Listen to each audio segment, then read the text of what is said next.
नमस्कार, मैं नवल किशोर, न्यूरोथेरेपिस्ट। इस वीडियो में आपको बताऊंगा कि हम लोअर बैक पेन और खास तौर से साइटिका पेन में, स्लिप डिस्क में, डिस्क हर्निएशन में, डिस्क बल्ज में कैसे ट्रीटमेंट करेंगे। हम न्यूरोथेरेपिस्ट हैं। निश्चित तौर पर हम एसिड अल्कलाइन को तो बैलेंस करते ही करते हैं, हम इंजरी फॉर्मूले का इस्तेमाल करते ही करते हैं, हम न्यूट्रल फॉर्मूले का भी इस्तेमाल करते हैं, हम बहुत सारे फॉर्मूले का इस्तेमाल करते हैं। हमें जरूरत है कि हम फिजिकल ट्रीटमेंट ऐसा कुछ करें कि जिससे पेशेंट को तुरंत आराम आ जाए। तो उस तुरंत आराम के लिए हमें केमिकल ट्रीटमेंट के साथ साथ अपनी न्यूरोथेरेपी के फॉर्मूले के साथ साथ कुछ फिजिकल ट्रीटमेंट की भी आवश्यकता है। तो उस समय पर आपकी मदद के लिए हमने एक नया पॉइंट बनाया और उसे नए तरीके से दिया। तो जो पुराना पॉइंट जो हम दे रहे थे, जिसमें हम सुधाकर या स्पाइनल क्लॉकवाइज कहते हैं, आज हम इसे उल्टा सुधाकर कहते हैं, जिसमें हम अपोजिट डायरेक्शन में सारी प्रोसेस करते हैं। और इस बार हमारा फोकस होता है हमारा लोअर बैक पेन, जिसका कारण हो सकता है आपका slip disc, disc bulge, disc herniation, lordosis, listhesis. इन सभी समस्याओं में हम क्या करेंगे फिजिकल तौर पर, आइए देखते हैं। सबसे पहले हम पेशेंट को उल्टा लिटा देंगे और आप उनके हेड की तरफ यानी सिर की तरफ खड़े होंगे और यहां से इसकी ये जो स्पाइन है और इनको दर्द जो होगा वो इस हिस्से में होगा जहां मैंने ये हाथ रखा हुआ है ना, जहां मैंने ये हाथ रखा हुआ है यहां पर इनको ये समस्याएं होंगी, चाहे वो स्लिप डिस्क की हो सकती है, डिस्क बल्ज की हो सकती है, हर्निएशन की हो सकती है, लॉर्डोसिस की हो सकती है या लिस्थेसिस की हो सकती है। अब हमने क्या करना है, दोनों अंगूठों को स्पाइन के दोनों तरफ रखेंगे, स्पाइन के दोनों तरफ रखते हुए नीचे की तरफ प्रेस करेंगे, है ना। हमने नीचे की तरफ प्रेस करना है, हाथों को पूरा सपोर्ट देके करना है, धीरे धीरे नीचे की तरफ जाएंगे, धीरे धीरे नीचे की तरफ जाएंगे। और ये हम काम कर रहे हैं स्पाइन को सेट करने के लिए, स्पाइन को सेट करने के लिए। जब हम नीचे की तरफ जा रहे हैं तो निश्चित तौर पर हम धीरे धीरे कर टेल बोन तक भी पहुंचेंगे और ये टेल बोन पर पहुंचने के बाद ये हमारा कंप्लीट होगा। ये एक प्रोसेस है, आप चाहें तो इसको 3 बार भी दोहरा सकते हैं। आप दोनों हाथों की मुट्ठी को बंद कर लीजिए। अब यही प्रोसेस आप इसी तरीके से ऊपर से नीचे की तरफ प्रेशर देंगे।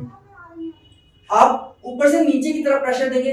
कई बार आपकी स्पाइन से आवाज आ सकती है, ये आपके स्पाइन को खोलने का ही तरीका है, यानी कि लूज करने का तरीका है। और यहां से आप फिर वही टेल बोन तक जाएंगे और टेल बोन तक नीचे जाएंगे।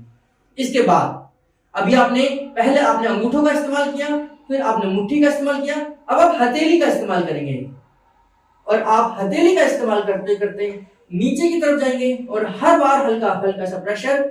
और नीचे की तरफ जब आप जाएंगे तो अब आप कूल्हे की तरफ जाएंगे, यानी कि आपके जहां पर साइटिका पेन है यहां तक जाएंगे और यहां पर आप प्रेस करेंगे, ये प्रेशर देंगे।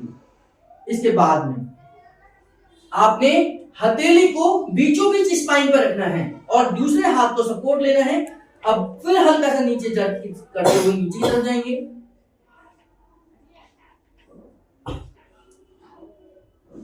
और फिर टेल बोन तक आप जाएंगे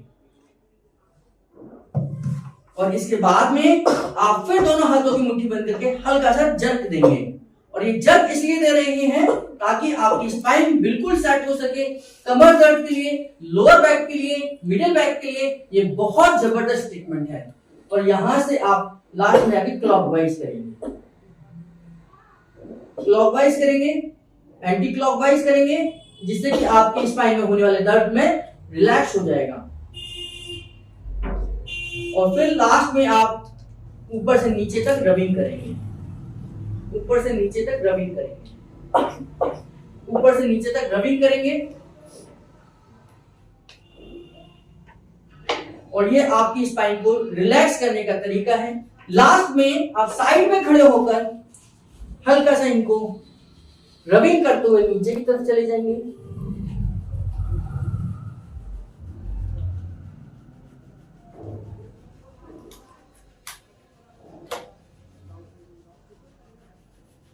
और इस तरीके से इनकी स्पाइन को आप लोअर बैक पेन को ठीक कर सकते हैं। स्लिप डिस्क, हर्निएशन, लॉर्डोसिस, लिस्थेसिस में इस प्रोसेस को अपना कर देखिए कैसा फीडबैक है और उस फीडबैक को हमारे कमेंट बॉक्स में जरूर लिखिए।